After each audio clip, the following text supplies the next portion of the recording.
जय श्री गणेशाय नमः। ओम श्री ब्रह्मणे नमः। श्री ब्रह्मदेवाय नमः। आज चौथा दिवस श्री ब्रह्म पुराण का, और कल के विषय हम लोग छोड़े थे कितने मनवंतर में कौन राजा बनते हैं और कौन इंद्र बन करके और धरती पे किस किस अवतार होती है, उसकी कथा और चर्चा सुनते आए।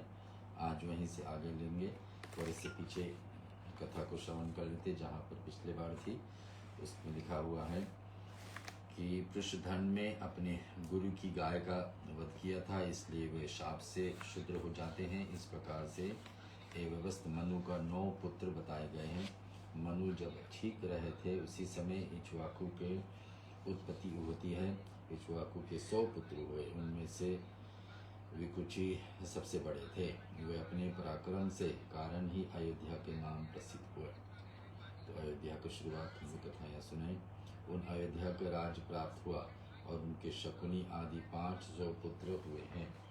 500 पुत्र हुए थे जो अत्यंत बलवान और उत्तर भारत के रक्षक थे। उनमें से अशांति आदि 8वां राजपुत्र दक्षिण दिशा के पालक हुए। विकुची का दूसरा नाम शशाद हुआ और इसी प्रकार से शशाद हुआ। इक्ष्वाकु के मरने पर वे ही राजा हुए और शशाद के पुत्र कुकत्स के अनेन का पृथु के विष्टराक्ष और इष्टराज के आर्द के योनाथ और योनाथ से इनके पुत्र शावस्त हुए। उन्होंने श्री शास्त्रपुरी बसाई थी। शास्त्र के पुत्र वृदस्य और उनके पुत्र कुलाक्ष हुए। वे बड़े ही धर्मात्मा राजा थे। इन्हीं के धुंधु नामक दैत्य का वध करने का कारण धुंधमार नाम से प्रसिद्ध प्राप्त हुई। और मुनि बोलते कि ब्रह्मयज्ञ है। मुनि बोलते कि महाप्राज्ञ सूत जी सुनो, हम धुंधों का वृतांत ठीक से सुनना चाहते हैं, जिससे कुबिलाक्ष का नाम धुंधमार हो गए थे। और लोमाश्वर जी ने बताते हैं, जो सुनेंगे, कि कुलवाच के 100 पुत्र थे। वे सभी अच्छे धनुधर, विद्याओं से प्रवीण, बलवान और दुर्दर्श थे। सबकी धर्म की निष्ठा थी। सभी यज्ञकर्ता तथा प्रचुर दक्षिणा देने वाले थे। राजा वृदस्य ने कुलक्षत को राजपथ पर अभिषेक किया और स्वयं वन में तपस्या करने लिए चले गए। उन्होंने जाते देख ब्रह्मऋषि उत्कर्ण ने रोका और इस प्रकार से कहा कि राजन, आपके कर्तव्य है कि प्रजा की रक्षा करें, अत वही कीजिए। और मेरे आश्रम के समीप मधु नामक राक्षस का पुत्र महान असुर धुंधु रहता है। वह संपूर्ण लोगों को संहार करने के लिए कठोर तपस्या करता है और बालू की भीतर सोता है। वर्ष भर में एक बार ही वह बड़े ही जोर से सांस छोड़ता है। उसी समय वहाँ की पृथ्वी दौड़ने लगती है। उसके श्वास की हवा से बड़े जोर की धूल उड़ती है और सूर्य का मार्ग ढक लेती है। लगातार 7 दिनों तक भूकंप रहता है। इसलिए अब मैं अपने इस आश्रम में ही न रह सकता हूँ। आप समस्त लोगों के हित के लिए इच्छा से इस विशाल कालीय दैत्य को मार डालिए। उसके मारे जाने पर सब सुखी हो जाएंगे। हम लोग सुन रहे श्री ब्रह्म पुराण और एक मनवंतर का इसमें चर्चा है, सो आगे सुनते हैं। बृहदस्य ने बोले, भगवान, मैंने तो अब अस्त्र शस्त्र त्याग कर दिया है। या मेरा पुत्र है या धुंधु दैत्य को वध करेगा। राजश्री बृहदत्त अपने पुत्र कुवालक्ष को धुंध के वध की आज्ञा दे और स्वयं पर्वत के समीप चले गए। कुलाच ने अपने सब पुत्रों को साथ ले धुंध को मारने चले।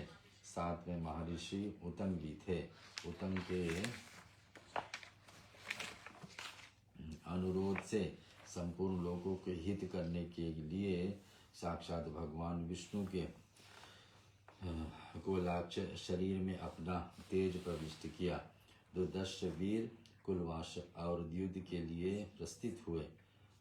अब देवताओं का यह महान शब्द गूंज उठा कि ये श्रीमान नरेश अवध्य है, इनके हाथ से आज धुंधु अवश्य मारा जाएगा।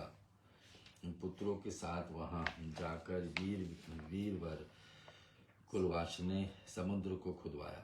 खोदने वाले राजकुमारों ने बालू के भीतर धुंधु को पता लगा लिया। वह पश्चिम दिशा की घेर कर पड़ा था।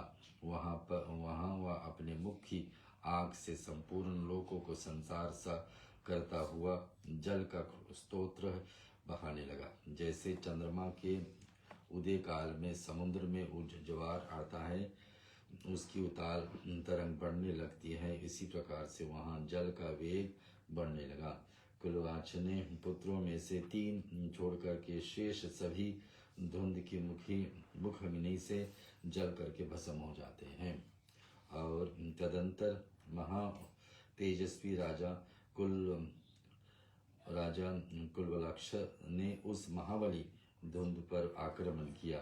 वे योगी थे, इसलिए उन्होंने यश शक्ति के द्वारा वेग से प्रभावित होने वाले जल का पी लिया था, आग को भी बुझा दिए थी।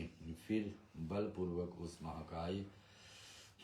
महाकाय जलधर राक्षस को मार करके महर्षि उतंग का दर्शन किया। उतंग ने उन महात्मा राजा को वर दिया, और तुम्हारा धन अक्षय होगा और शत्रु तुम्हें पराजित ना कर सकेंगे। धर्म में सदा तुम्हारा प्रेम बड़ा रहेगा तथा अंत में स्वर्ग लोक का अक्षय निवास प्राप्त करोगे। युद्ध में तुम्हारे जो पुत्र राजस द्वारा मारे गए हैं, उन्हें भी स्वर्ग अच्छे लोग प्राप्त हो जाएंगे। धुंधमार के जो 3 पुत्र युद्ध से जीवित बच गए थे, उनके जयराज सबके श्रेष्ठ थे, और वे चंद्राश तथा कपिलाक्ष उनके छोटे भाई थे। धृतराष्ट्र के पुत्र नाम हर्षेय था। हर्षेय का पुत्र निकुंभ हुआ, जो सदा क्षत्रिय धर्म से तत्पर रहता था। निष्कुंभ का युद्ध विशारद पुत्र संघताश था। संघताश के 2 पुत्र हुए, कृशास और कृशात। उसके हेमवती नाम की एक कन्या भी हुई थी, जो आगे चल करके द्वेष्टित पति से नाम से प्रसिद्ध हुई। उसका पुत्र प्रेसंजित हुए, जो तीनों लोकों में विख्यात हैं। और प्रसेन, जिनने गौरी नाम वाली पतिव्रता स्त्री से विवाह किया था, जो बाद में पति के शाप से बहुधा नामक नदी हो गई। प्रसेनजन के पुत्र राजा योनाश हुए। योनाश पुत्र मंधाता हुए। वे त्रिभुवन जीवित है। शशबिंदु की सुशीला कन्या चित्ररथी, जिसका दूसरा नाम बिंदुमती भी थी, मंदा की पत्नी हुई। इस भूतल पर उसके समान रूपवती स्त्री दूसरी नहीं थी। बिंदुमती बड़ी पतिव्रता थी। वह 10,000 भाइयों की ज्येष्ठ भगिनी थी। मांधाता उसके गर्भ में धर्मयज्ञ पुष्कल और राजा मुजुकुंद, ये 2 पुत्र उत्पन्न हुए थे। पितृकुट से उनकी स्त्री नर्मदा के गर्भ से राजा त्रिशंतु उत्पन्न हुए थे। उनसे संबोध नाम जन्म हुआ था। संबोध के पुत्र शत्रुदमन त्रिधनुमा हुए। राजा त्रिधनुमा ने विद्वान त्रियन रूप हुए। उनका पुत्र महाबली सत्यव्रत हुए। उसकी बुद्धि बड़ी खोटी थी। उसके विवाहिक मंत्रों में विघ्न डाल करके दूसरे के पत्नी का अपहरण कर लिया। बाल स्वभाव में काम शक्ति, मोह साहस में चंचलताश उसके ऐसा कुकर्म किया था। जिसके अपहरण हुआ था, वह उसके किसी पूर्ववासियों को कन्या थी। इस धर्म रूपी शंकु यानी काटी के कारण कुपित होकर के त्रयानुरून ने अपने उस पुत्र को त्याग दिया। उस समय उसने पूछा, पिताजी आपके त्याग देने में मैं क्या कहाँ जाऊँ?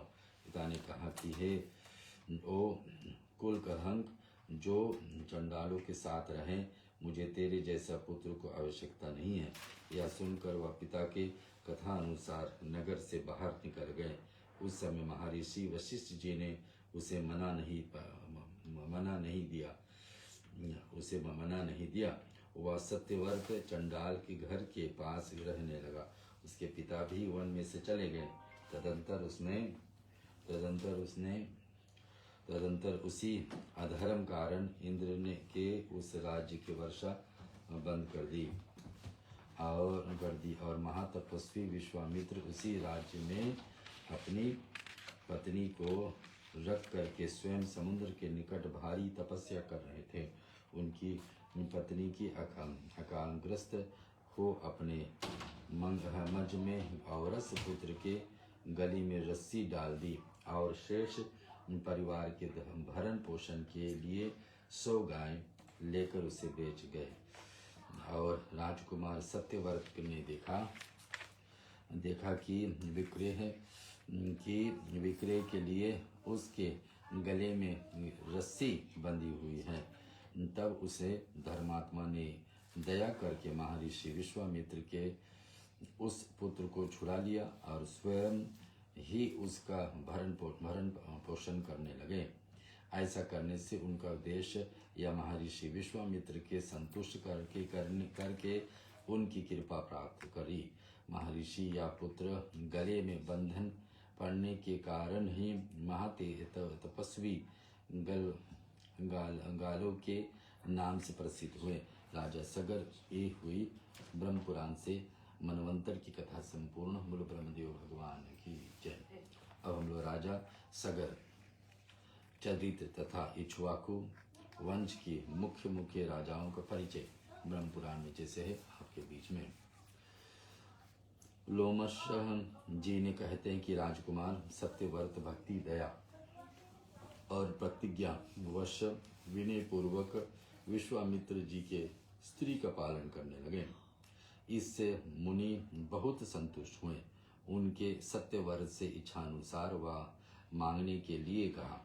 राजकुमार बोला कि मैं इस शरीर के साथ ही स्वर्ग लोक को चला जाऊं, जहां जब अनाविष्ट को भय दूर हो जाएगी। तब विश्वामित्र ने उसे पिता के राज्य पर अभिषिक्त करके उसके द्वारा यज्ञ कराया। वे महातपस्वी थे। उन्होंने देवताओं को तथा वशिष्ठ जी ने देखते देखते सत्यव्रत को शरीर सहित स्वर्ग लोक में भेज दिया। उसकी पत्नी का नाम सत्यरथा थी नामक निष्पाप पुत्र जन्म हुआ। राजस्वीय यज्ञ का अनुष्ठान करके वे समाज कहलाए। हरिश्चंद्र के पुत्र नाम रोहित था। रोहित के हरित और हरित के पुत्र चक्षु हुए। चक्षु के पुत्र नाम विजय था। वे संपूर्ण पृथ्वी का विजय प्राप्त करने के कारण उनको विजय कहला जाता है। विजय के पुत्र राजा रुरुक हुए, जो धर्म और अर्थ के ज्ञाता थे। रुरुक के वृक्क और वृक्क के बाहु और बाहु के सगर हुए। ये गर अर्थात विश्व के साथ प्रकट हुए थे, इसलिए इसका नाम सगर हुआ।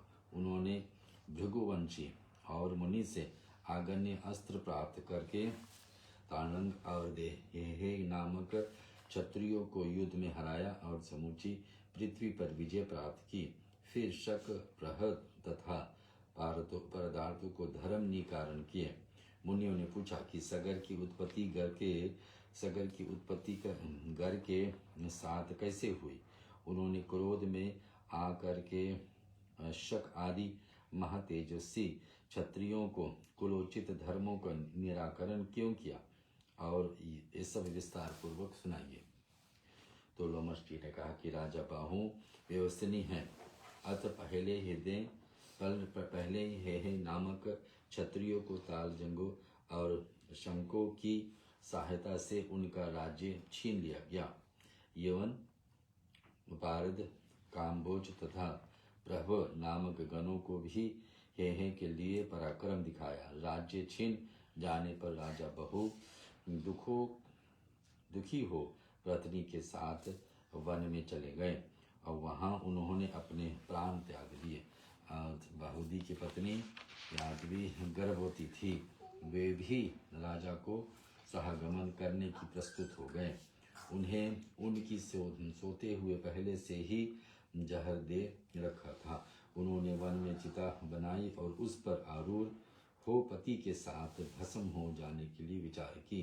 रघुवंशी और मुनि को उनकी दशा पर बड़ी दया आई और उन्होंने रानी को चिता में जलने से रोक दिया। उन्होंने आश्रम में वह गर्भ जहर तहत ही प्रकट कर देते हैं। वहीं महाराज सगर हुए और उन्हें बालक के जातकर्म आदि संस्कार किए, वेद शास्त्र पढ़ाए तथा आग्नेय अस्त्र भी प्रदान किए, जो देवताओं के लिए भी दुस्साह है।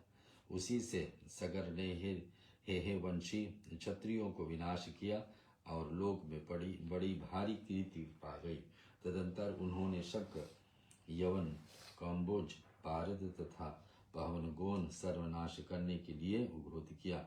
वीरवर महात्मा सगर के मार पड़ने पर भी सभी महर्षि वशिष्ठ जी की शरण में गए और उनके चरणों में से गिर पड़े। तब महातेजस्वी वशिष्ठ जी ने कुछ शरत के हाथ तब महातेजस्वी वशिष्ठ जी कुछ शर्त के साथ उन्हें अभय दान दिया और राजा सगर को रोका। सगर ने अपनी प्रतिज्ञा तथा गुरु के वचन का विचार करके केवल उनके धर्म का निराकरण किया और उनके वेश बदल दिए। शंखों की आधे मस्तक को मुझ करके विदा कर दिए, या उन्होंने कंबोजों को सारा सिर मुड़ा दिया, पारतों को सारे केश उड़ा दिए। धर्म विजय की राजा सगर उस पृथ्वी को जीतकर अश्वमेध यज्ञ की दीक्षा ली और अश्व को देश में विचरने के लिए छोड़ा। वह सच्चे अब पूर्व दक्षिण समुद्र के तट पर विचार कर रहे थे। उसी समय किसी ने उसका चुरा लिया और पृथ्वी के भीतर छिपा दिया।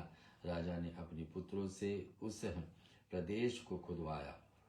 महासागर की खुदवाई होने पर वहाँ आदि पुरुष भगवान विष्णु, जो हरि, कृष्ण और प्रजापति नाम से प्रसिद्ध हैं, महर्षि कपिल के रूप में शयन करते थे।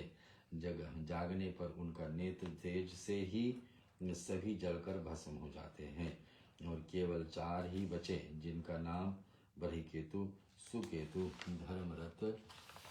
धर्मरथ और पंचनद, यही राजा के वंश चलाने वाले हुए। कपिल रूपधारी भगवान नारायण उन्हें वरदान दिया कि राजा इक्ष्वाकु का वंश अक्षय हो जाएगा और उसकी कीर्ति कभी मिट नहीं सकती। भगवान ने समुद्र को सागर का पुत्र बना दिया और अंत में उसे अक्षय स्वर्ग वास लिए आशीर्वाद दिया। उसी समय समुद्र ने अर्थ लेकर के महाराज सगर का वंदन किया। सगर का पुत्र होने पर कारण ही समुद्र का नाम सागर पड़ जाती है। उन्होंने अश्वमेध यज्ञ के उस अश्व को पुण्य समुद्र से प्राप्त किया और उसके द्वारा 100 अश्वमेध यज्ञ के अनुष्ठान पूर्ण हो गए। हमने सुना है राजा सगर की 60,000 पुत्र थे। मुनियों ने पूछा, साधुवर सगर के 60,000 पुत्र कैसे हुए? वे अत्यंत बलवान और वीर किस प्रकार से हुए? ये मुनियों को प्रश्न। लोमश ऋषि का उत्तर। कल इस प्रश्न को सुनेंगे। आज ब्रह्म पुराण का इस भाग को चौथा दिवस